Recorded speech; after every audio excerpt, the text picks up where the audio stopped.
Hello, readers by eyes and by ears. This is Mari Chen, and welcome back to my YouTube channel.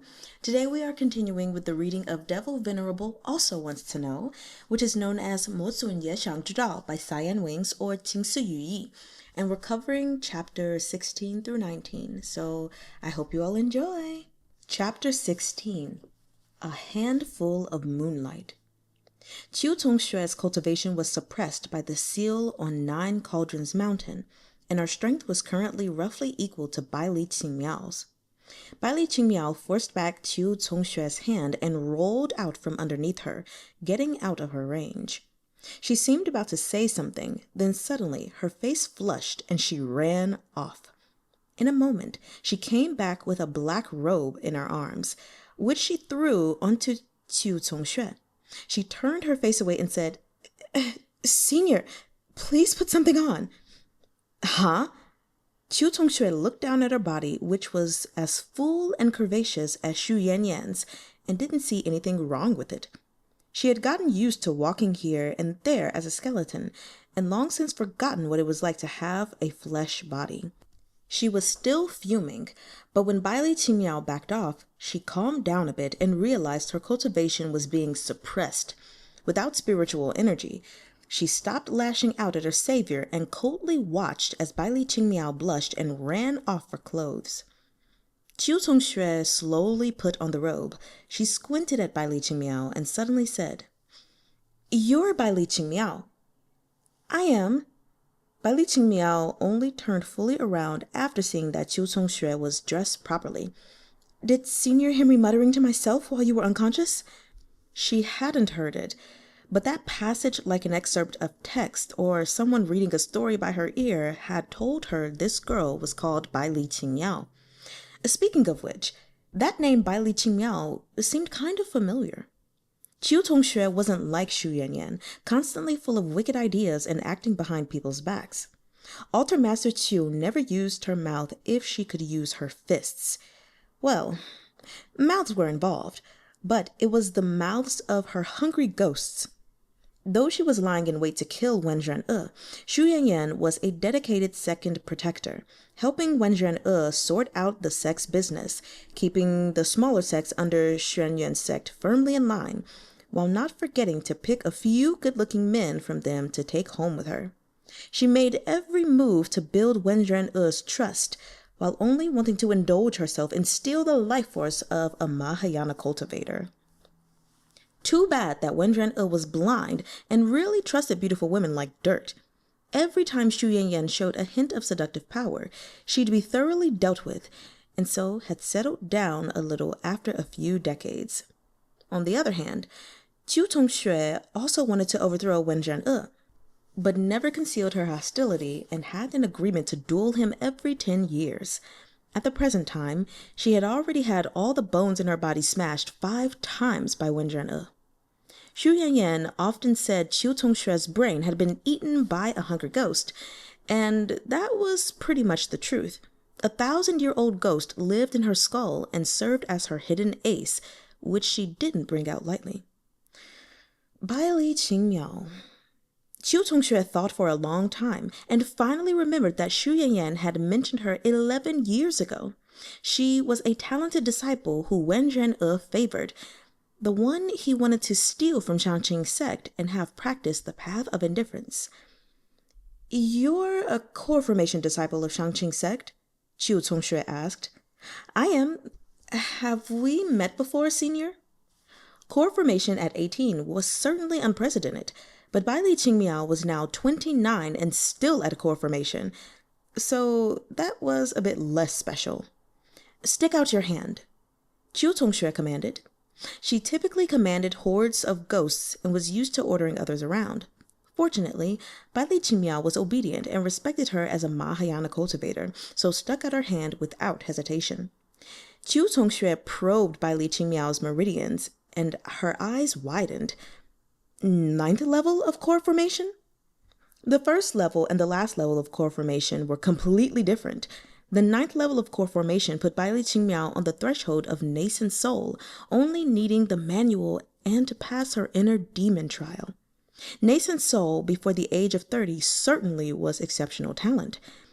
Even the cold-hearted Tsong-shoo-eh felt some appreciation for her. No wonder the Lord of Demons wanted her as a disciple. If Baili Qingmiao cultivated for 100 years, there was a possibility she could surpass Wenren E.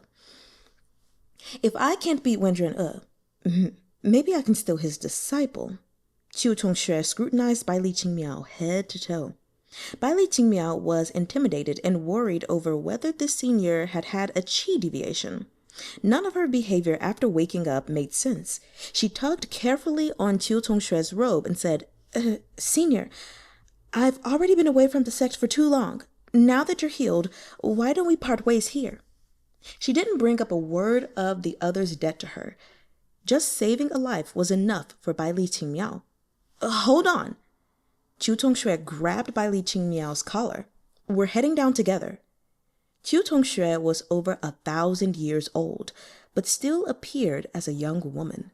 With smooth, pale skin and jet-black hair, fine brows, and elegant eyes, they were tender yet heartless, making her a cold, distant beauty. Just that she was far too casual, lifting up her robes and spreading her legs multiple times as she descended the mountain, acting like she was still a skeleton. Baili Qingmiao felt like face-palming several times, but she didn't want to put pressure on Tsong-shoo, so managed to bear with it. At the bottom of the mountain, she finally spoke. Senior, I have a gown. It's not of the best quality, but it can at least cover you up. She took out a light green gown, something that Wenren E had previously given to her. She had been determined to refuse at first, but Wenren E left her with no other choice. Tsong-shoo put it on. The gown suited her very well. With her tall stature and slender waist, she seemed like a thin willow. Baili Qingmiao looked at her for a moment, then took out an ordinary jade hairpin she had bought and helped pin up Tsong-shoo's hair. Senior is so beautiful, she said with a small sigh. What's the point? Now that Tsong-shoo was off the mountain, her power was no longer being suppressed. She investigated her condition and was so irritated she almost rolled her eyes at Baili Qingmiao. Her realm really had been restored and her powers had grown, but the ghost qi she had spent so much effort cultivating was gone, and her body was filled with immortal qi instead. She had become a wandering immortal. Tsong-shoo tried summoning some nearby spirits, but not a single one came. She clenched her fists. How was she supposed to use this body to vie for the leadership of Xuanyuan's sect with Wenren E? How was she supposed to keep Xu Yanyan in her place? Fortunately, Altar Master Chu was a determined person. She could offer her body to hungry ghosts in order to cultivate the Asura path, so now she could switch to cultivating as an immortal. Baili Qingmiao felt much more at ease after taking care of Tsong-shoo and bid farewell to her so she could return to her sect, only for Tsong-shoo to grab her hair. Ow, ow, ow, ow! Baili Qingmiao clutched her hair and said lightly, Senior, do you need anything? I recall that your Shangqing sect has a regulation that you can accept a wandering immortal as a guest, as long as they stay and help Shangqing's sect. According to how much they contribute, they can study technique passed down from other wandering immortals in the sect library. Wandering immortals were exceptional existences in the cultivation world. They were more powerful than Mahayana cultivators, and the strongest among them could go toe-to-toe with immortals from the upper realm. Any sect would highly welcome an unaffiliated wandering immortal. The sect's core techniques obviously couldn't be passed on to outsiders, but there was nothing wrong with letting them study some other techniques left behind by predecessors. The wandering immortal could also leave behind their own knowledge, so Shangqing's sect had collected many secret techniques over the years. That was what Tsong-shoo was after. The Shangqing sect had sustained heavy losses in the Great Sect War and needed the support of powerful experts. Tsong-shoo's body was full of immortal essence after eating the flesh mushroom, and no one could tell she was a demonic cultivator, so she was confident she'd be accepted by Shangqing sect. She decided to become the respected elder of a righteous sect, and after gaining influence at Shangqing sect, fight her way back into Xuanyuan sect and keep challenging Wenren E. Huh? Baili Qingmiao said, dumbfounded. Why did the senior want to follow her back to her sect now? Let's go. I'll take you back to Shangqing sect. Tsong-shoo-eh was a resolute woman, and her actions always followed her words. Since Baili Qingmiao flew too slow, she picked her up and flew toward Shangqing sect in a streak of light. By the time they arrived, Wenren E had finished purging the violet qi from Hanjiang's body. Hanjiang opened his eyes slowly and immediately caught sight of Wenren E. Venerable! Hanjiang instantly went to stand, but was held down by Wenren E and sat back down. Your body was badly damaged by the violent qi of the burning sky drum, Wenren E said lightly. This venerable has already cleared it out, and there are some medicinal elixirs here you can take on your own. Many thanks to the venerable. Hanjiang took the medicine. Turning his senses to his dantian, he found the energy of the burning sky drum completely gone and his wounds healing easily. After circulating qi through his body 36 times, he had completely recovered from his wounds. The only problem was that he had lost some spiritual essence, but he could slowly cultivate it back. After healing, he went looking for Wenren E and found him standing at the cave entrance, watching the waterfall outside. Awake now? Wenren E said. This subordinate is useless, Hanjiang said, kneeling. He hadn't been able to help the venerable with his injuries, and forced the venerable to help him. He was far too incompetent. Wenren E said nothing. He flew out of the cave with Hanjiang following close behind him. Wenren E had been busy treating his and Hanjiang's injuries the past few days and hadn't noticed where they were. He had only sensed the wards he himself had put up and known it was safe. After exiting the cave, he looked around and saw it was indeed the mountains behind the small sect he used to lead, where Hanjiang had grown up. This was where you practiced the sword, Wenren E said, looking at the waterfall. The venerable still remembers? Hanjiang said. A full moon happened to be out tonight, bathing the two in gentle moonlight.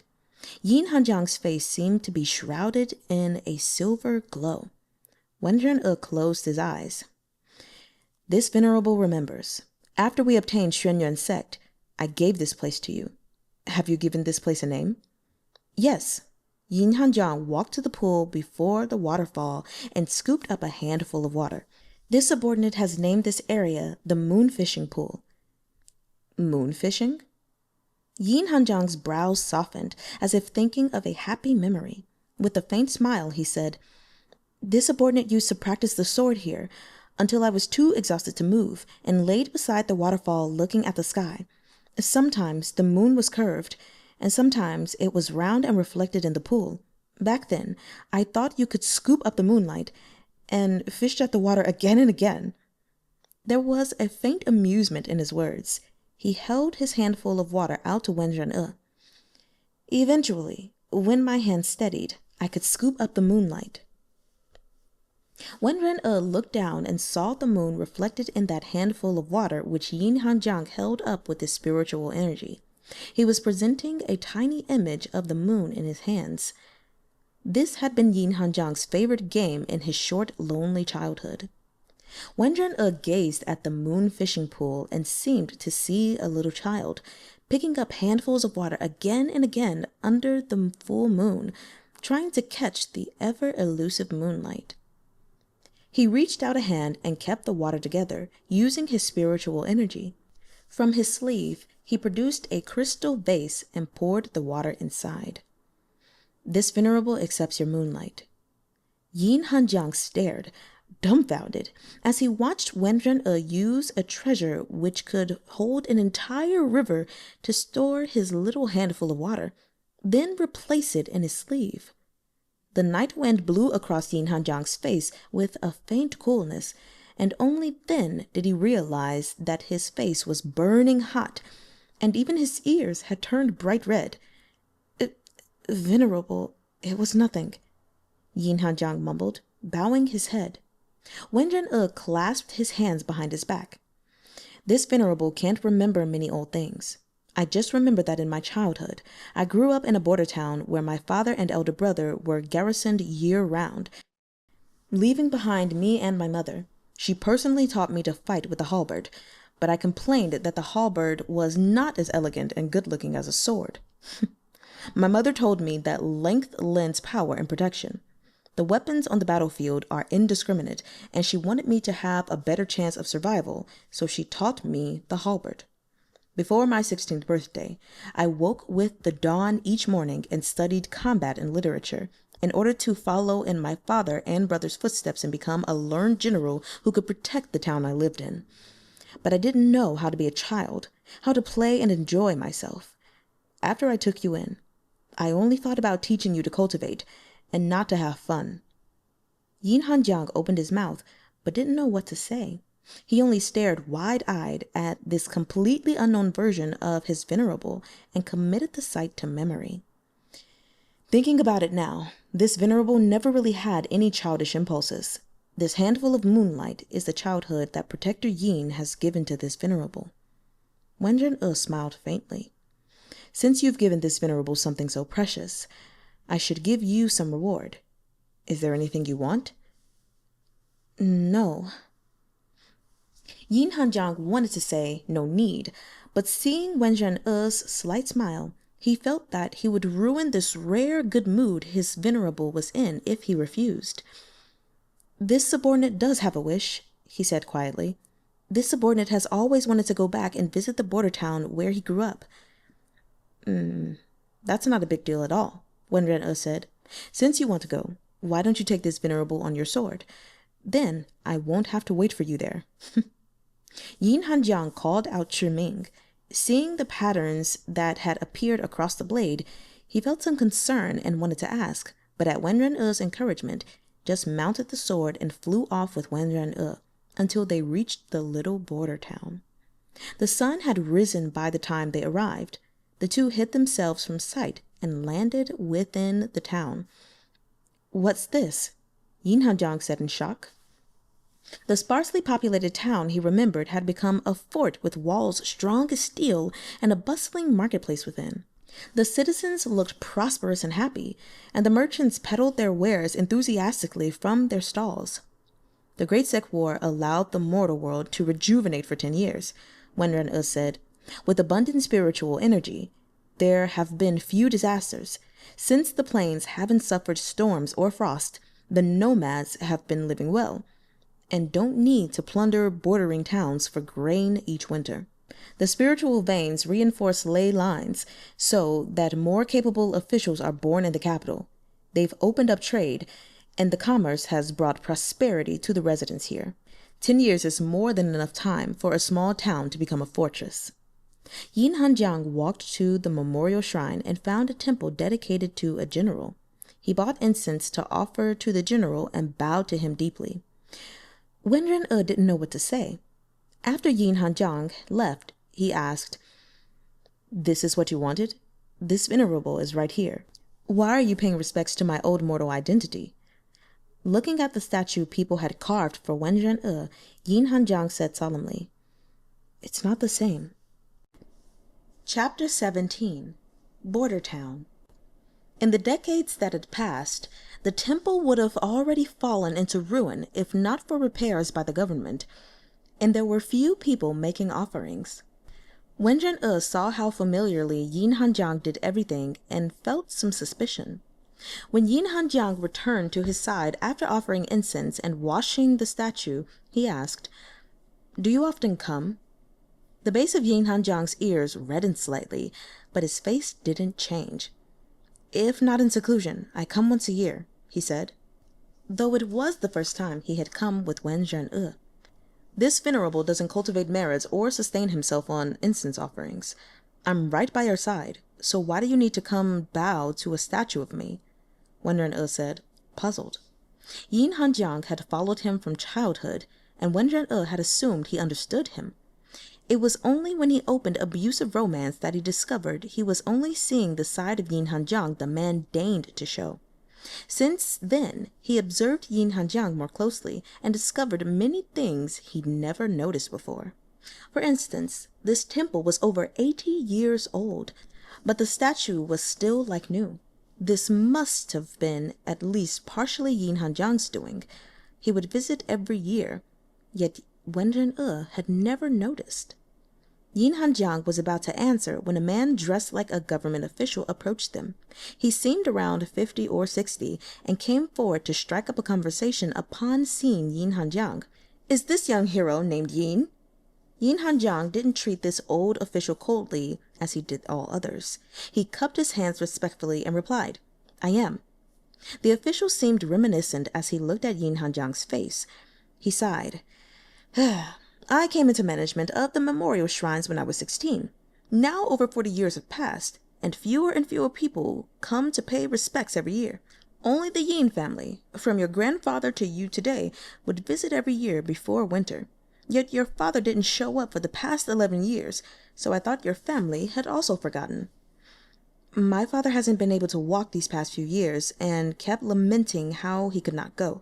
This year, I set out on a trip, and my father implored me that I absolutely must come here. He told me that my great-grandfather had been saved by General Wenren 80 years ago, and the future generations of the Yeen family should not forget this debt. When I grow old, my son should also come here." Yin Hanjiang rarely spoke so much and was never good at expressing his thoughts. Wenren saw how well he had played his own father, grandfather, and great-grandfather in front of this official. He would probably play his own son and grandson in the future. And an unfamiliar feeling rose within him.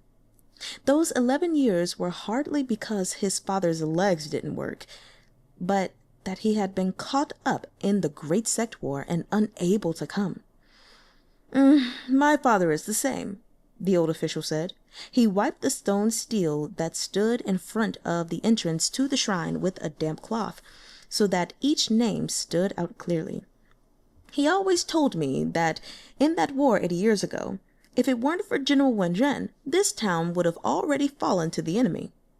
As his cloth ran over the names, he stared at one that said Zhang Argo and said with pride, "Ah, this one is my grandfather, who died in battle after my father was born. My father said that the peace this town enjoys now was won with the blood of my grandfather and countless other soldiers, and they deserve the highest honors." A chilly wind blew past, and the old official wrapped his clothes more tightly around himself. He said with a chuckle to Yin Hanjiang, "You young people might not mind the cold, but if you don't put on more layers when winter is coming, you'll feel it when you're older." He picked up his washcloth and bucket and slowly walked away from the shrine. After he was gone, Yin Hanjiang turned to Wenren and repeated his earlier words. "It's not the same." Wenren understood this time.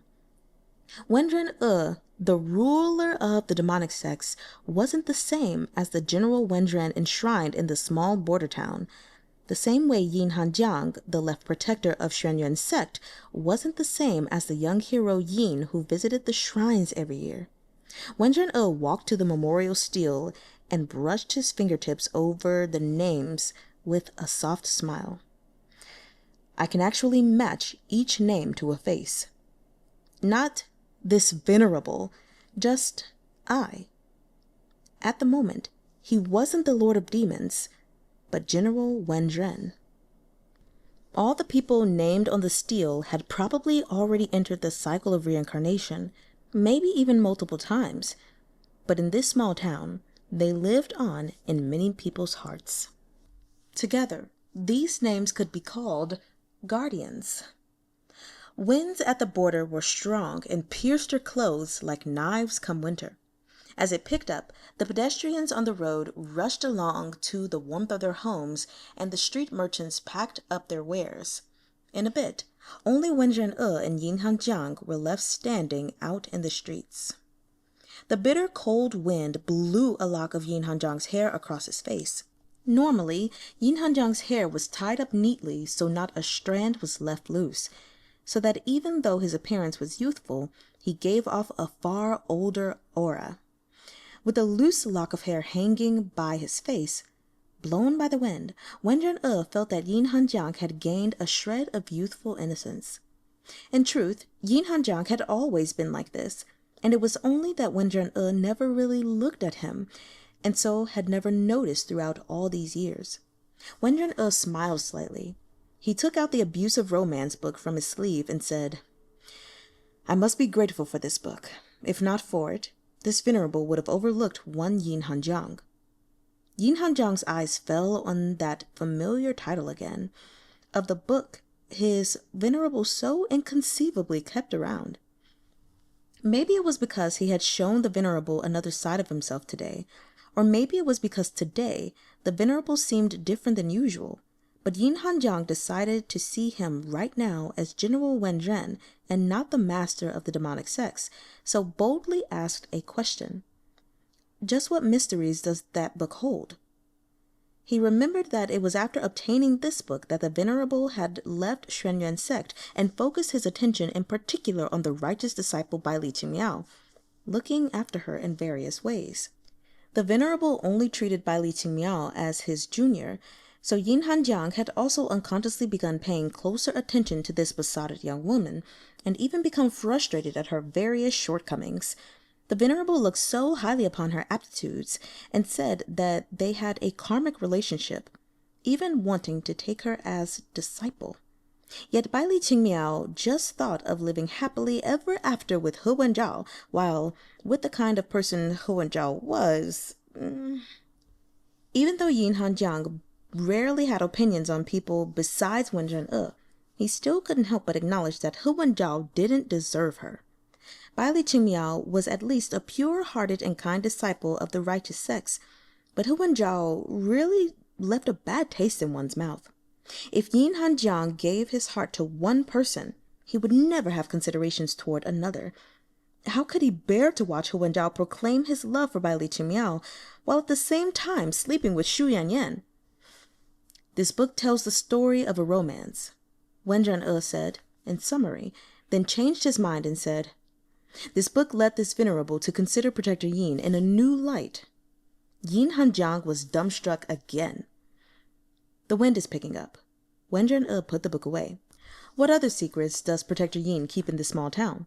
You might as well tell this Venerable all at once, now that we have this chance. This subordinate also often goes to restaurants to hear plays and stories," Yeen Hanjiang said. "The actors and storytellers have made excessive changes to the stories, but they're still not bad to hear." "Why don't you take this Venerable to one then, Wenren said. Yeen Hanjiang obediently led Wenren to a restaurant. After the wind started, not many people remained outside, but the inside of the restaurant was crowded. The first floor was already seated full, so Yeen Hanjiang requested an expensive room on the second floor. The tea house at the foot of Shangqing-sek's mountain served high-quality teas with spiritual energy, offering delicate pastries and poetry readings. The border town had a completely different atmosphere. The two had barely taken their seats when a waiter brought over a bubbling pot, a large platter of sliced beef, a platter of lamb, a jar of wine, and 2 bowls of sheep's milk tea. The cups here were nothing like the delicate teacups in the Henan area, wider than their bowls. Without a word, the waiter began pouring 2 big bowls of wine for both. Yeen Hanjiang seemed a bit embarrassed at the lack of restraint and was about to ask the waiter to switch for some smaller bowls when he heard Wenren say, "No need for bowls. Isn't wine meant to be drunk straight from the jar?" The waiter said with a clap, "Ah, I thought you'd know your stuff. I'll go fetch a jar immediately." Wenren lifted the jar with one hand and took a swig. A trickle of wine ran from the corner of his mouth and vanished before it could drip down, evaporated by the temperature of his skin. Yeen Hanjiang had never seen his serious master act so unrestrained and took a hard swallow. He felt that the wine in the jar smelled richer than before and raised it to gulp down a mouthful. The sting made his eyes water, and he looked at Wenren as if it was somehow his fault. Wenren burst into loud laughter. "So, Protector Yeen really can't drink alcohol." I can't believe a mouthful of wine can burn a void-boundary cultivator so strongly. The Venerable's alcohol tolerance is just too good, Hanjiang replied. Wenren shook his head. The first time I drank, I took a gulp like my father and brothers and nearly killed myself. I didn't understand why white wine was so intense, and later my mother told me that if a soldier was injured on the battlefield, the strong liquor could save a life. Footnote here, Baijiu, which is white wine, is a Chinese liquor with very high alcohol content. Returning to the reading. Right up until the extermination of the Wenren clan, Wenren had never learned to drink. It was 100 years ago, as he fought alongside the soldiers defending the border, that he learned to drink wine and eat meat unreservedly like the rest of them. Back then, he still had a flesh body, and despite practicing inedia, had no problem with eating mortal food once in a while. Right now, on the other hand, Wenren glanced over to the boiling pot and cooked a slice of lamb meat for Yeen Hanjiang. He didn't take a bite for himself and only drank and watched the performances. Yeen Hanjiang just thought Wenren didn't like meat, so copied him in drinking wine. Once he got used to the strength of the alcohol, he, as a void-boundary cultivator, naturally didn't need to worry about intoxication. In the center of the hall was a storyteller, relaying in a thick border accent the story of a bold woman from a small town trying to land a husband.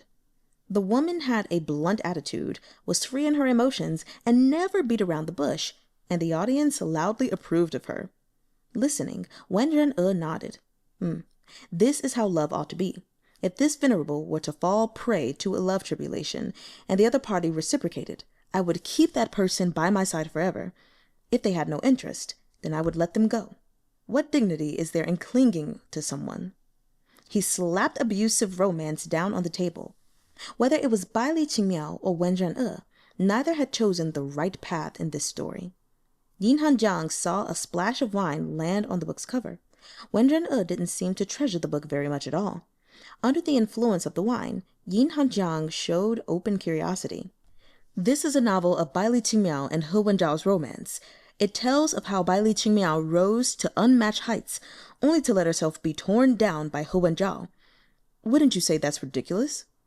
Wenren felt he could explain a part of the book's contents to Yeen Hanjiang to keep him from always looking like he was choking on his words. He really worried this kid would suffocate someday. Though the latter parts with Wenren death and Yeen Hanjiang's madness could be left out. Back when this venerable obtained this book, I just thought it was a story, but reading more closely, I found it divulged the arrangements of heaven. This book records the events of the Great Sect War. It was what allowed this venerable to anticipate the plans of the righteous sects. Astonishment showed on Yeen Hanjiang's face, but he held back his questions, quietly listening to Wenren Wenren summarized Baili Qingmiao and He Wenzhao's relationship in the book, omitting how he also fell in love with Baili Qingmiao and died. Instead, he provided as explanation.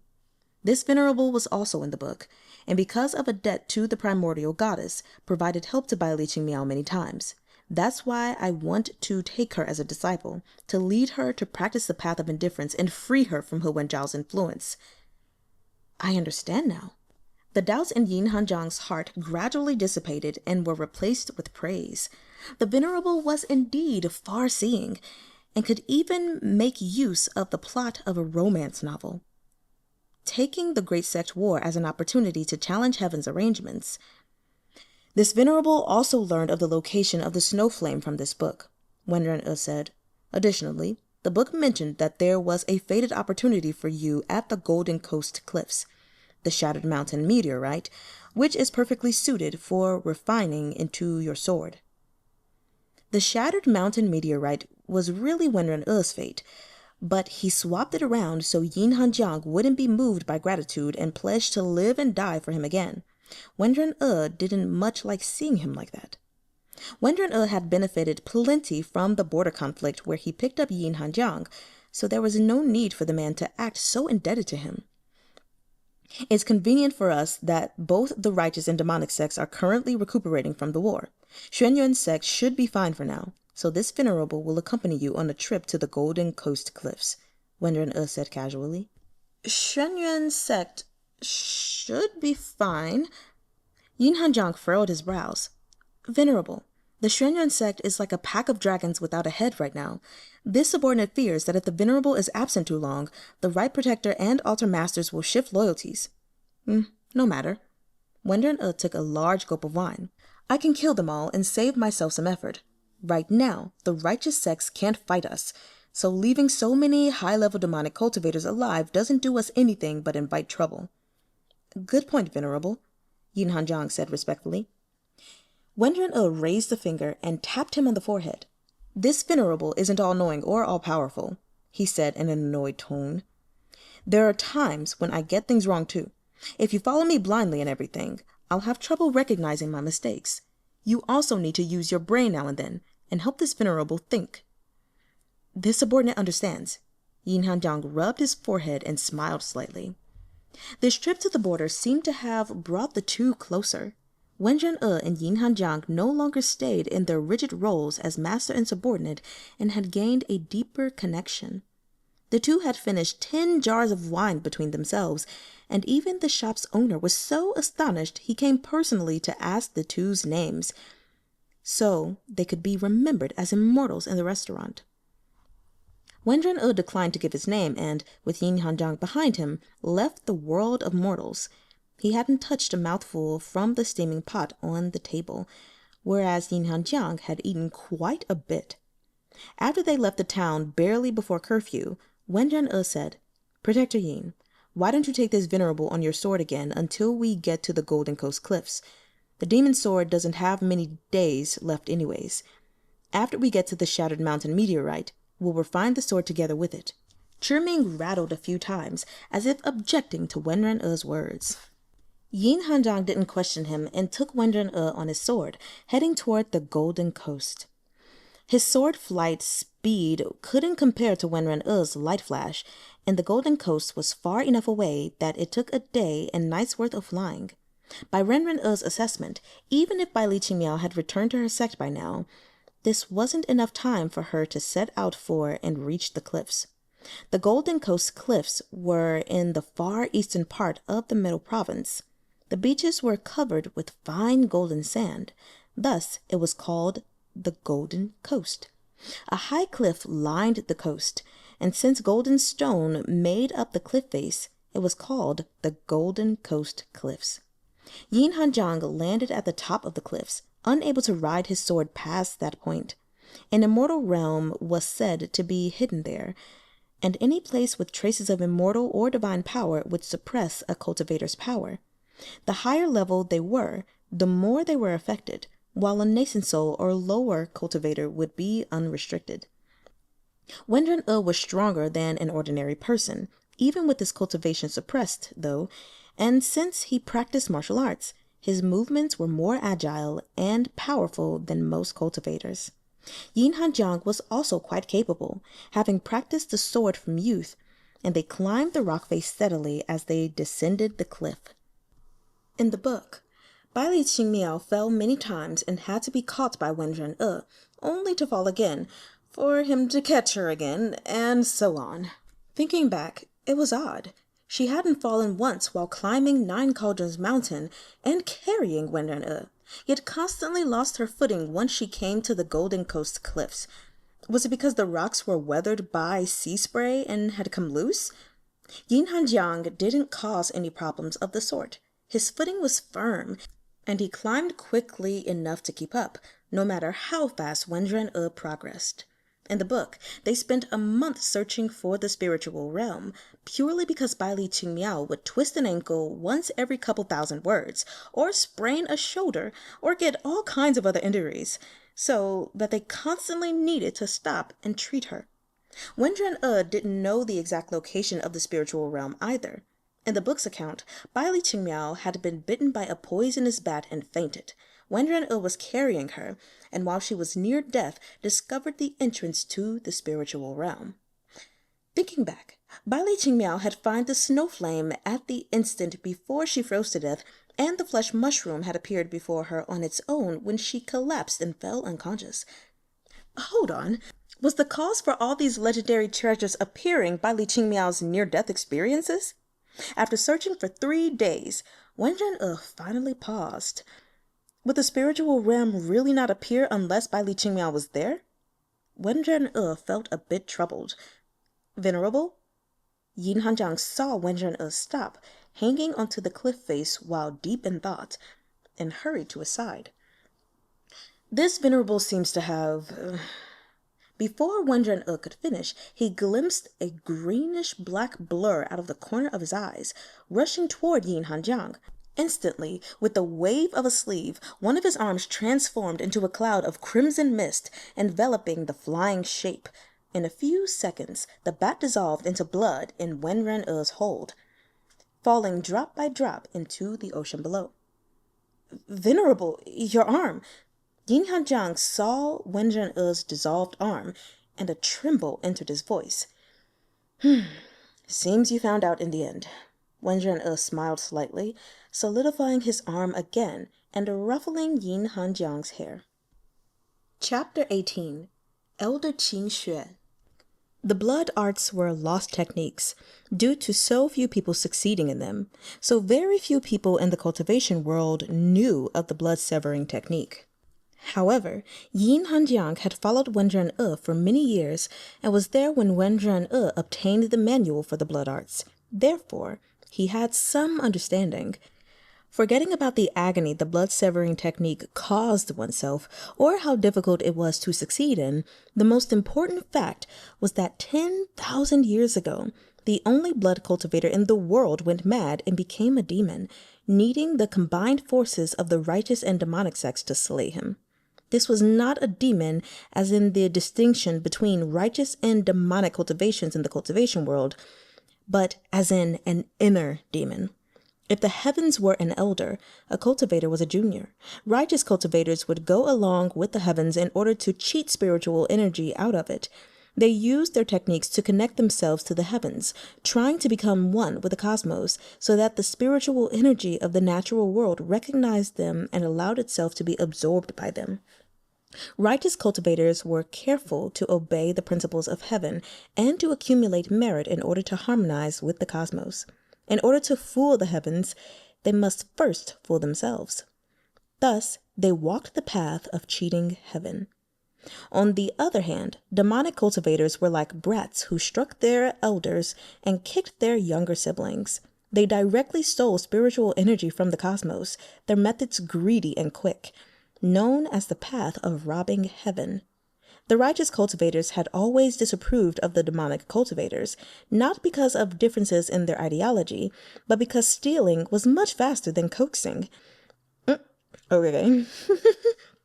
While righteous cultivators spent much time and energy to obtain a tiny bit of spiritual energy from the cosmos, the demonic cultivators essentially stole most of the family inheritance. If a righteous and demonic cultivator cultivated in the same spiritually rich spot, more than 90% of the spiritual energy would be stolen by the demonic cultivator, leaving just some leftover scraps for the righteous cultivator. This was the origin of both sides' conflict. One was deceivers and the other thieves. So, there was no moral ground either could claim. The whole reason righteous sects found trouble with demonic sects was that they couldn't beat them in stealing. However, there were upsides to the righteous path's techniques. Since they harmonized with heaven, their tribulations were relatively easy to pass. The heavens went much easier on them, letting them off after throwing a few lightning bolts their way. As for the demonic path, the more they stole, the harder the tribulations they faced would be. It was said the immortal realm was full of righteous cultivators, while demonic cultivators were very few, likely having all died to heavenly lightning. However, the type of demon that the blood cultivator had become wasn't referring to the distinction between schools of cultivation, but the distinction between gods and demons. Demons referring to collections of all the negative energy in the cosmos. When a cultivator underwent their tribulation, they could absorb the qi that came down from the immortal realm, transforming their own essence completely into immortal essence and ascending. But a blood cultivator was unable to transform immortal essence. They could absorb all kinds of energy in the world, spiritual qi, immortal qi, and even the primordial chaos of the divine realm, but it would all be transformed into blood qi within the body. A blood cultivator had no limits and could cultivate to the power of a golden immortal while still in the cultivator realm. But at the same time, they could never ascend to the immortal realm and could never become an immortal without immortal essence. None of the upper realms would welcome a blood cultivator, and if Wenren dared to go there, all the gods and Buddhas of heaven would join forces to destroy him. Aside from the blood hell, which was the entrance to the demonic realm, there was now no place in the world for Wenren. Once he was corrupted, the demonic nature would overtake his humanity, and he would become a monster only capable of transforming everything around him into blood and absorbing it. He hadn't had any of the meat back at the restaurant because his body was now composed of blood mist fused with his soul. Alcohol was a liquid and could be absorbed into his blood without any problems. But as for other foods, unless he dissolved it into blood to be absorbed, it could leave his body unchanged, as he could no longer digest food. He wasn't able to store the 7-killing halberd inside his body either, since his dantian no longer existed. Right now, Wenren-E's body was made of solidified blood mist. He wasn't unable to use light flash anymore, and in fact, a blood cultivator's light flash was the fastest in the cultivation world. But if he used it, he would expose himself to Yeen Hanjiang. After he carried out the blood-severing technique, the only path left for Wenren was abandoning his humanity and becoming a demon, with ascension becoming a near impossibility. Venerable! Yeen Hanjiang clutched frantically at Wenren-E's robes, choking on his words and unable to speak further. Wenren picked Yeen Hanjiang up with his now solidified hand and climbed back to the top of the cliff. He threw an arm around Yeen Hanjiang, patting his back, and said quietly, "Don't grieve for me. This Venerable is still alive, is he not? And now that I've increased my power, I'm afraid there might be no one in this world who can take me on." Between living now and dying of his injuries back in that cave, Wenren had chosen to live. He hadn't wanted to tell Yeen Hanjiang because he was worried Yeen Hanjiang would obsess over it, beating himself up for being too weak to save his master. Wenren didn't want to see that kind of self-blame. It was so meaningless. Yeen Hanjiang understood Wenren well. He clung to Wenren sleeve, making choked noises, but in the end, did not cry. Controlling himself, he let go of Wenren robe. He got down on one knee and said resolutely, "It is indeed as the Venerable said. The ultimate victory is survival. The subordinate has pledged to follow the Venerable for life, so the subordinate can only ask the Venerable to take him along to the blood hell." Very good. This is more like the child this Venerable raised. With a sweep of his sleeve, Wenren lifted Yeen Hanjiang to his feet. "You can follow me, but don't kneel to me. This Venerable doesn't want to see you kneel."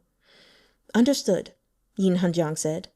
The glimpse of pain on his face had already been hidden away, and the hint of youthful vigor that he had shown over the last few days at the border town had also vanished. Yeen Hanjiang was once again the expressionless left protector, dedicated to his master with no thoughts of his own. His pain hadn't vanished, he only forced it back, putting on his habitual mask to cover up his emotions. Wenren saw that Yeen Hanjiang had calmed and assumed he had been reassured. If he guided Yeen Hanjiang a bit now and again, then even if in the end he died like the book said, Yeen Hanjiang hopefully wouldn't go mad. Neither of them brought up the blood arts again, and they continued to search for the spiritual realm. In the end, aside from running into a horde of poison bats, they didn't manage to find anything after a month of searching. The strangest part was that around now was the time Baili Qingmiao had arrived at the Golden Coast Cliffs in the book, yet after waiting several days, they saw no sign of her. After the end of the Great Sect War, Wenren hadn't paid much attention to the events of the plot, and hadn't been interested in looking into the righteous sect's affairs. All he knew was that Shu Yanyan had taken He Wenzhao's nascent soul and broken the spirit-severing array, leaving He Wenzhao to fall from the sky. Who knew if he had survived? What if he really died? Maybe Baili Qingmiao's heart was broken, and that's why she hadn't come to the Golden Coast. That wouldn't be acceptable, Wenren thought. She could grieve all she wanted, but he needed the shattered mountain meteorite. Yeen Hanjiang couldn't go on not having a bonded weapon forever. It seems the opening of this spiritual realm is also tied to Baili Qingmiao, Wenren said. We need to go pay a visit to Shangqing sect. Yeen Hanjiang didn't say anything, only followed him in silence. It seemed like the life that had returned to him over the last few days had all been drained out of him. He forced himself to think nothing, only trusting and following his Venerable. If he thought, his heart would hurt, and if he let his pain show, the Venerable would be disappointed in him. The Venerable wanted him to become a strong and self-reliant sword cultivator, so he had to banish any feelings of weakness. This Venerable will ride with you again, said Wenren. I can't let others see my light flash at this point. Yeen Hanjiang flew on his sword for a day and night, until the two arrived at a deserted area near Shangqing sect. To hide their identities, they tweaked their appearances slightly and entered the small town at the foot of the mountain. Though ordinary people lived and worked here, since they were close to Shangqing sect but situated outside its protective barrier, they were vulnerable to threats from the sect's enemies. Therefore, the sect would send disciples to patrol the town daily. Shangqing sect's protective array was anchored to an immortal artifact, and even Wenren and Yeen Hanjiang had no hope of getting in by normal means. But as a blood cultivator, Wenren had many more options open to him. They found the new patrol of disciples that had just arrived, a group of tea-gathering disciples led by a core formation stage girl. Wenren said quietly to Yeen Hanjiang, Protector Yeen, wait for me here. I'll get Baili Qingmiao off the mountain. Seeing Yeen Hanjiang assent, Wenren transformed into a streak of crimson light and entered the leading girl's body. If he had his choice, even he wouldn't have preferred to take a woman's body, but the outer disciples of Shangqing sect lived outside its wards and had no opportunity to come into contact with Baili Qingmiao. The only one Wenren could choose was the core formation stage female cultivator. A blood cultivator's soul was fused with their blood and could tracelessly enter someone's body and meld with their bloodstream. The body he was in would act like a shield for him, and even an immortal may not be able to discover him. The girl paused in her stride and stood for a moment with a hand on her head. Her previously soft and anxious gaze instantly became steely. Her consciousness had already been suppressed by Wenren and she seemed like a completely different person. Wenren could kill her with less effort than raising a finger, but he wasn't interested in harming those weaker than him. He only temporarily suppressed her awareness and put her in an unconscious state. Liu Shuje, are you feeling unwell? Said one of the disciples following her, rushing forward after seeing her steps falter. No. Wenren didn't know this girl's personality, so the less he said, the better. He was fully capable of using a soul-delving technique to read all the memories of this disciple from her soul, so as to prevent himself from slipping up, but that would lead to a certain death of the victim. Wenren only wanted to get Baili Qingmiao away from her sect and had no wish to cause further complications. A female outer disciple in a gray robe said with concern, Liu Shije, are you thinking of He Shishong? There's no need to worry. The elders are incredible, so surely they'll come up with a way to save He Shishong. No, Wenren said. He had no interest in patrolling and continued, We're returning. After taking a few steps, he paused and turned to that outer disciple. What Shishong did you just mention? He Shishong, she replied.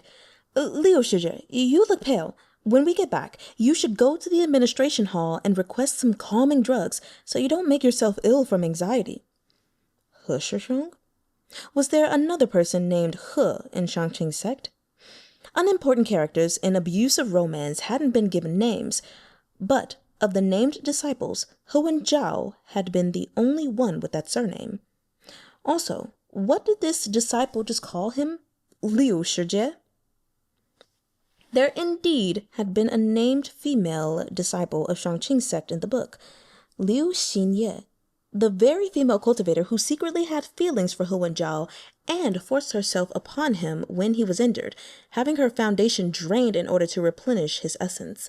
She was also the villain who disguised herself as Baili Qingmiao and got refined into lamp oil by Yeen Hanjiang. Seeing as she once... no. More like someday would become an ever-burning lamp for him, and now Wenren E was possessing her body. Perhaps their fates were connected in some slight way. This wasn't a body that suited him very well, but he was only trying to find Baili Qingmiao, and anyone would do for that purpose. Sheen-yeh had a high position within the sect and could easily reach Baili Qingmiao. It was just a simple errand. He should be in and out in no time. From what Wenren E remembered of the book's descriptions, Sheen-yeh was a two-faced person who was warm and considerate in front of Wenzhao, but became quite condescending when with the outer disciples. That sort of temperament wouldn't be hard to imitate. With a cold expression, he raised his voice. As an outer disciple, is it your place to tell me what to do? Sheen-yeh was typically very highly respected among the outer disciples. In the face of her anger, the disciples were too scared to say anything more and followed Wenren E back up the mountain. Wenren E only knew Shangqing's sect from general descriptions in the novel and had no knowledge of its specific layout. Fortunately, the compound was constructed with careful attention to feng shui, and with a little calculation, he could figure out which area was most suited for housing the outer and inner disciples, and which area was most suited for the administration hall. He quickly led the disciples there, and in the day's patrol records, mimicked Sheen-yeh's handwriting from previous days and wrote, "Nothing out of the ordinary," down. The outer disciples used the hall's jade slips to record their day's patrol tasks. They would earn a few contribution points this way, and if they saved them up, they could use it to buy elixirs. After they left, Wenren E first searched through the record of departures, not finding Baili Qingmiao's name within it.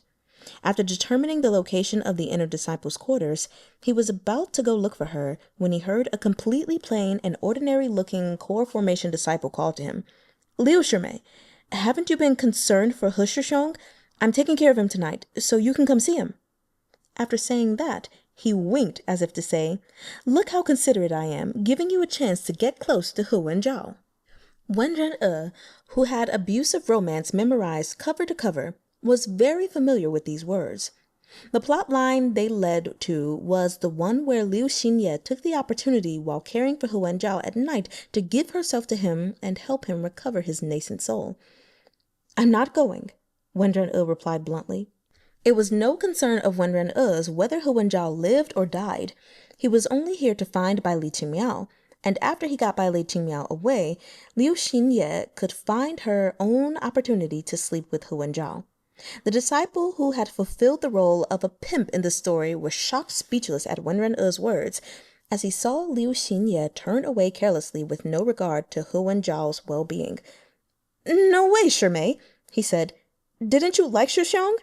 Wenren E couldn't raise suspicions right now and had to turn around, feigning annoyance and say, "When he was at Nascent Soul, of course I liked him, but now that he's useless, why would I waste my time on him?" The disciple was speechless. The cold-hearted Sheen-yeh finally got away from the nameless disciple and headed directly for the inner disciples' quarters. Wenren E was puzzled by something. If Wenzhao had been saved by the relief team and brought back to the sect, and this time around Baili Qingmiao hadn't used the flesh mushroom on Wenren E, shouldn't she have set out to find it for Wenzhao? Yet, she hadn't searched for the mushroom for him, and hadn't gone to the Golden Coast Cliffs to get the meteorite for him. What was she doing in the sect? Thinking it over, Wenren E hurried toward the compound where the inner disciples lived and cultivated. Sword flight was forbidden within the sect's grounds, so he had no choice but to walk. After some time, he got to the quarters for core formation female disciples and didn't know which room Baili Qingmiao was in.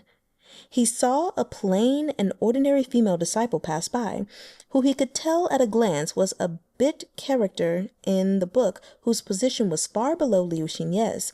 So he grabbed hold of her and asked, "Where's Baili Qingmiao?" His tone was harsh, but fortunately, Liu Xinye often didn't treat other disciples very nicely, and her attitude got worse whenever she talked about Baili Qingmiao.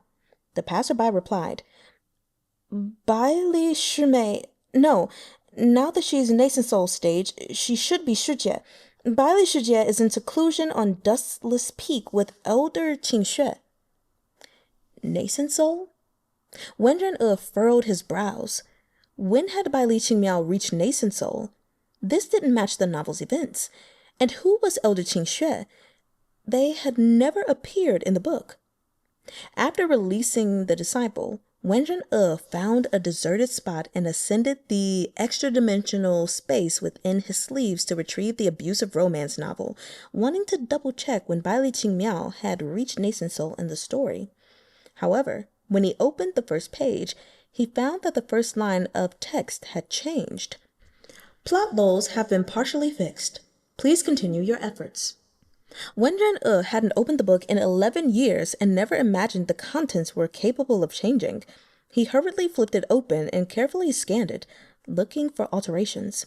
Abusive romance was still from Baili Qingmiao's perspective, but had changed from the 1,000-mile ice plains on, perfectly matching the real events that Wenren remembered. He read up to the Great Sect War and saw that Baili Qingmiao had rescued a skeletal person in black robes. Wenren After she saved them, the black-robed person turned out to be a domineering woman and a wandering immortal. Following Baili Qingmiao back to Shangqing sect, the Shangqing sect leader was heavily injured and unconscious following his battle with Wenren just like in the original story, and several wandering immortals were injured or killed, so the sect was desperately in need of support. They quickly admitted this wandering immortal overflowing with immortal essence who was clearly at a glance not any sort of demonic cultivator. That wandering immortal took the new name of Elder Qingxue. After helping Elder Qingxue settle in, Baili Qingmiao went looking for her Shuxiong and found that Wenzhao had had his nascent soul taken by a heartless demonic cultivator. Instantly forgetting the reasons for her previous standoff with him, she threw her arms around him and started sobbing. Wenzhao slowly opened his eyes and, seeing his beloved, said in a heartbroken tone, "Shimei, when I was hurt, all I thought of was seeing you one more time. But where were you then?" Baili Qingmiao cried so hard she could hardly breathe. She was about to blame herself when she heard a cold voice beside her say, "She went to find the flesh mushroom to save me. Got a problem with that?" Elder Qingxue's cold gaze swept over Wenzhao. "The flesh mushroom certainly could have restored you, but if you put a wandering immortal side by side with a disciple who's lost his nascent soul, everyone knows who ought to be saved. Can you possibly bring greater benefit to the Shangqing sect?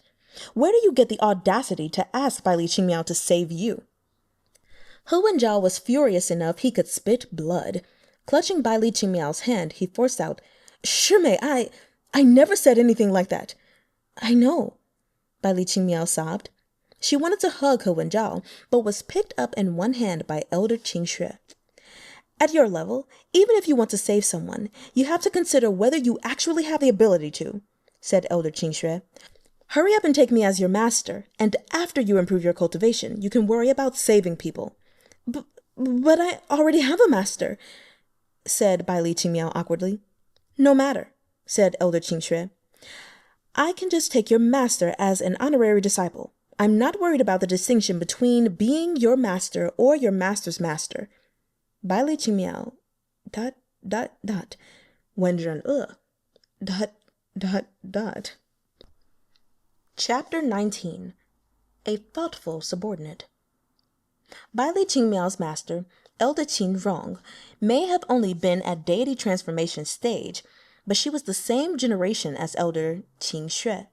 After hearing the wandering immortal wanted to take her as disciple, she hesitated for a moment, and after some thought said, At this moment, the most senior members of the Shangqing sect are the sect master and me. If I were to become the nominal disciple of Elder Qingxue, you would become the sect master's martial sister. I don't have the authority to do something like that. In actuality, Qingxue, being a wandering immortal, meant she was entirely qualified to be considered senior to Elder Qingrong and the sect master.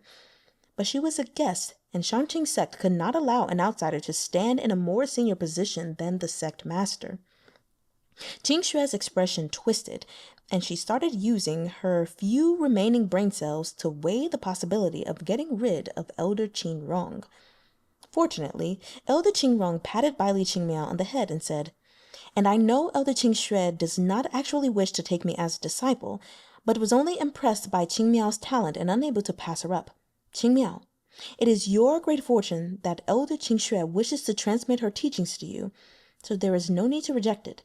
It would be awkward if she wanted you to become her sworn disciple, but as a nominal disciple, there's no problem." "That's fine," said Qingxue. Thus, Baili Qingmiao entered seclusion with Elder Qingxue and rapidly reached nascent soul stage, becoming the rising star of Shangqing sect's next generation. She wanted to visit her Shixiong too, but Elder Qingxue was much more powerful than her and had set a barrier around their cultivation grounds, telling Baili Qingmiao that she wasn't leaving until she could break it with her own power. For the sake of seeing her Shixiong, Baili Qingmiao dedicated herself to cultivating and made progress at breakneck speed, absorbing techniques and teachings like a sponge. Wenren E. ... He flipped a few more pages, but the rest of the story was identical to the original, the two halves not matching up. The last page had gained several more reviews. However, "Extra, extra! The legendary trash novel writer has returned from the dead and started a revision." Me before reading the revision. Can this brain-dead story actually be revised? Probably just fixing typos. Me after the revision. Good shit. Elder Qingxue is so badass. Between a wandering immortal and a disciple who's lost his nascent soul, everyone knows who deserves to be saved. Where do you get the nerve to compare yourself to me? That line killed me. Don't you guys think this Elder Qingxue's appearance is too sudden? The MC originally should have saved the Demon Lord, but instead, Wenren E got an earlier debut, and without a debt to the MC, he didn't care if she lived or died. Instead, Elder Qingxue took his place and started putting down the male lead for her. I suspect that Elder Qingxue is a man in disguise. Look at her description. She's half a head taller than Baili Qingmiao. Seems suspicious to me. After seeing the above post, I suddenly want to see Elder Qingxue take off her clothes and be revealed to be bigger than the male lead. Don't be so hopeful, you guys. Back when the MC saved Qingxue, she saw her body and she was definitely a woman. And besides, worst case, the author could be setting up a storyline where the ML takes Qingxue into his harem. Qingxue and the MC become rivals. Master and disciple turn on each other, and the author can torture the female lead even worse. Well, from what we have so far, the revised story is pretty decent. I'll wait and see. It seemed the changes made in this world would be reflected in the novel in the form of revisions, and the viewpoint was very limited, only focusing on Baili Qingmiao. Baili Qingmiao knew nothing about Wenren E's blood cultivation or Yeen Hanjiang reaching void boundary stage, so the book said nothing about it. Well, it seemed reality was not set in stone. The world he lived in might appear to be a novel, but it did truly have its own existence. Each and every character, through their own thoughts and actions, could change the thoughts and actions of those in a higher plane. After Wenren E obtained abusive romance and started changing the plot, the author in a higher plane had probably decided to start revising the story out of the blue one day, inspiration flooding through their mind, and rewrote the first half to what had happened up to now. The author would think it was his own ideas, but in actuality, it was different worlds influencing each other. After thinking this through, Wenren E could affirm his belief that, as long as the people in this world acted in rational and befitting ways, the story, which was to say, fate, could be changed. He found the exact location of Baili Qingmiao's seclusion in the book, and after putting it away, hurried to Qingxue's cultivation grounds. Though they couldn't fly within the bounds of the sect, they could ride flying boats to get from place to place, so Wenren E drove one to Frost Peak. Shanqing's sect greatly respected Elder Qingxue and gave her this entire mountain as a cultivation ground. She was being treated pretty good. Wenren E's expression darkened. After arriving at Frost Peak, Wenren E disembarked and was immediately stopped by a barrier. Qingxue's array prevented people from entering or even seeing inside. A mere array was no obstacle to Wenren E. Even if he couldn't unleash the blood arts within Shanqing's sect's territory, he was highly skilled in arrays. He quickly found a weak spot and used Liu Xinye's power to open an entrance barely big enough for one person, then strode in. A moment later, the opening automatically sealed behind him. "Who dares?" A tall woman in the robes of Shanqing's sect appeared in the air, glaring down at Wenren E. "Indeed, it's you," Wenren E said lightly, seeing her familiar face. While reading the book, it was not hard at all for him to guess that Elder Qingxue was actually Tsong-shoo-eh. "Who are you?" Tsong-shoo-eh drifted down, continuing to look down at Liu Xinye from her full height.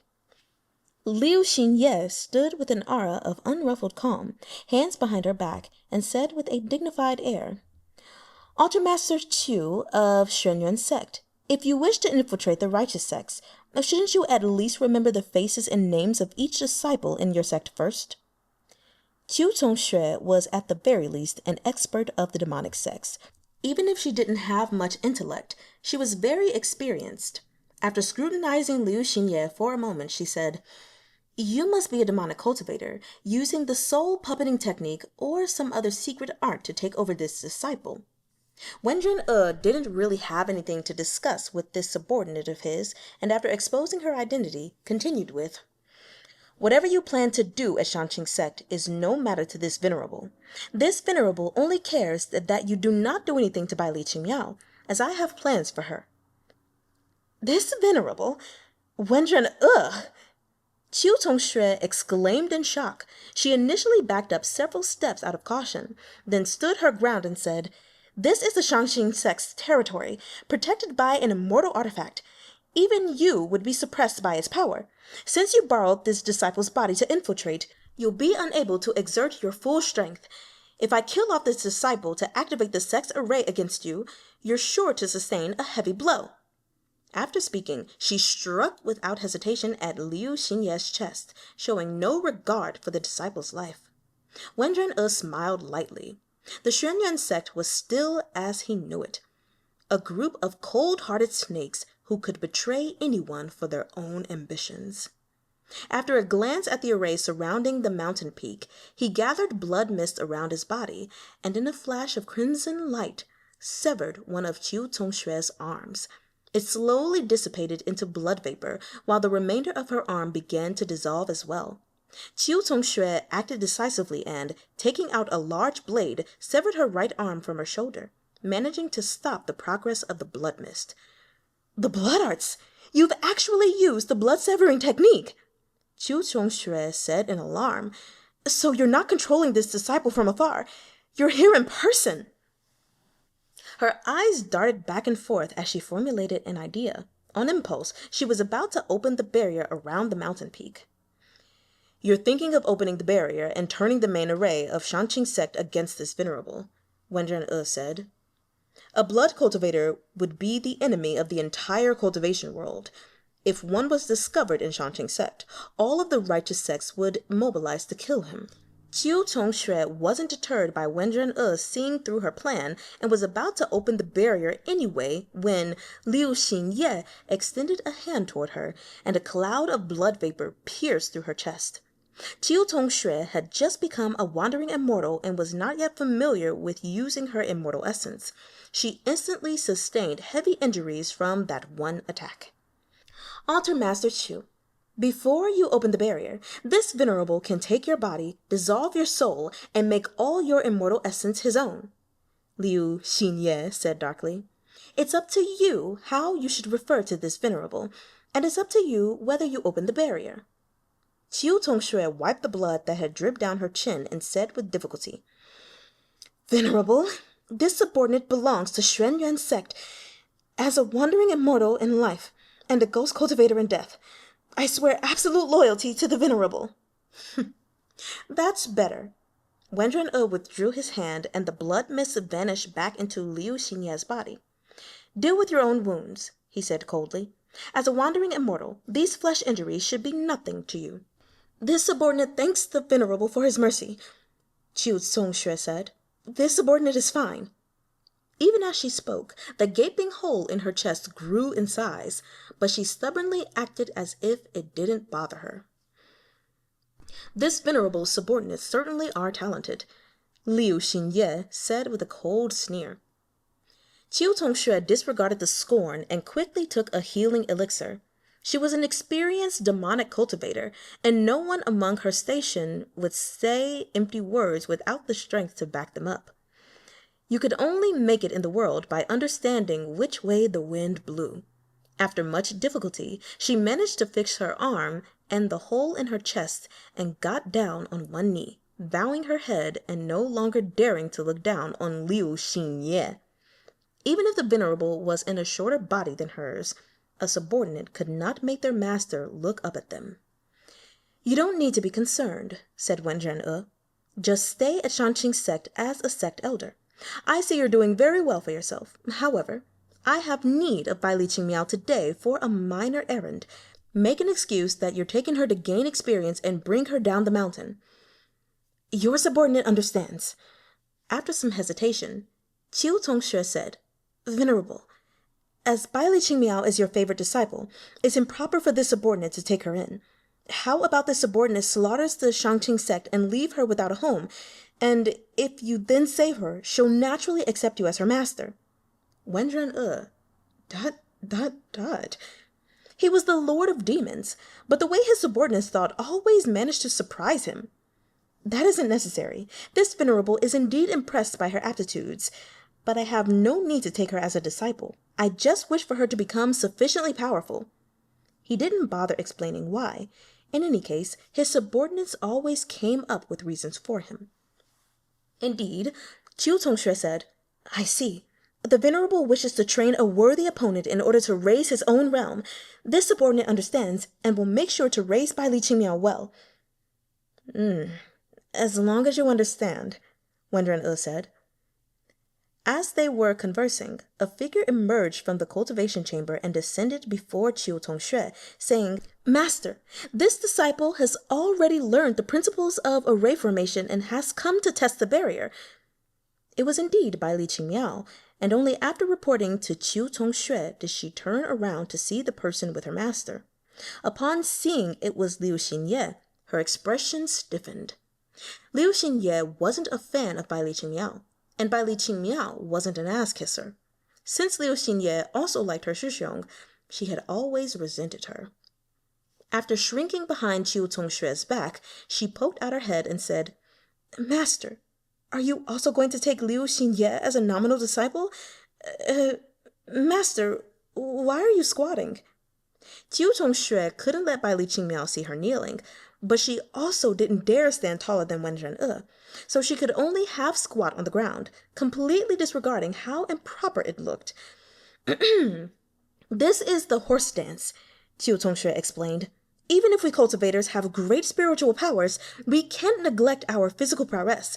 That way, we can be prepared for any situation. I see, said Baili Qingmiao, nodding. Thank you for the instruction.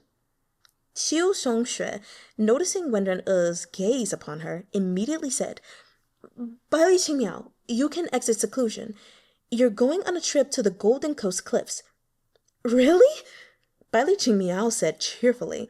After fiddling with her fingers, she asked, Then can I go visit Shuxiong before I go? All right, everyone. So we have read from chapter 16 to chapter 19, and believe it or not, I actually don't have a lot to say this time around, but let's say what I have to say. So the most interesting thing to me throughout these chapters, which was really great actually, I was grateful for it, was the explanation of the difference in this story between demonic and righteous cultivators. And I thought it was pretty interesting. It's been said on multiple occasions that righteous cultivators steal from heaven, essentially, and they're cheating heaven. But it was interesting to see that basically they were thieves. And how did the story put it for demonic cultivators? They were coaxers. That's not the word it was, but y'all remember what I'm talking about. The point is, it's just interesting because I think last time around I said, you know, these righteous cultivators aren't really seeming all that righteous to me. And now for sure, like, I know, morally speaking, yeah, they are technically no different from the demonic sect. In fact, they're probably even worse because they are, number one, are calling themselves righteous when they really aren't. But not only that, they are taking the easier way to get to their route, which I guess technically that doesn't make them worse because, I mean, hey, work smarter, not harder, right? But, you know, still, they're no better than the demonic sects. The other thing I found interesting was the book saying that demonic cultivators often had more difficult tribulations. And I just attribute that to the fact that their methods are much more difficult, because stealing is easy. Well, in theory, ultimately, stealing is easy. But trying to coax, trying to convince, that is a lot harder. That takes a lot more work. And so it would make more sense that the tribulations are also just as hard. Anyway, I'm curious to see what happens next. Again, I don't really have anything to say. I do think it's cool that the book he has for abusive romance is changing as the events are being updated. That's pretty cool. Otherwise, yeah, I don't have anything else to say. Not because nothing is interesting, but hey, I'm not going to always have a lot to say every single time. I hope you all enjoyed these chapters. Please let me know your thoughts and reactions in the comments section. And remember, tomorrow there will not be a video. We are taking a rest day. Also, I just want to let you guys know, I mean, it's pretty much decided, but as we do have a month left for you guys to cast your votes, I just want to remind you to go to my channel and check out the posts there so that you all can choose what will be read for 2026. Right now, it is to my understanding that in first place is The Ballad of Sword and Wine by Tang Jiu-qing. So it has like 46% of the votes. So we'll probably be opening the new year with that. And the other options are Legend of Exorcism by Fei Tian Yexiang, or I think people say Chicken Gaga. There's How to Survive as a Villain by Yi times 4, Yi, and Kaleidoscope of Death. So just so you all know, again, you can just like go to my page, click posts, and you'll find it. If you scroll down a little bit, we have a month left before I'm not considering any votes anymore. And yeah, we've got a little bit of time left before that is sealed. So anyway, I hope you all enjoy the rest of your day or enjoy your night, and I'll see you all next time. 我爱你们.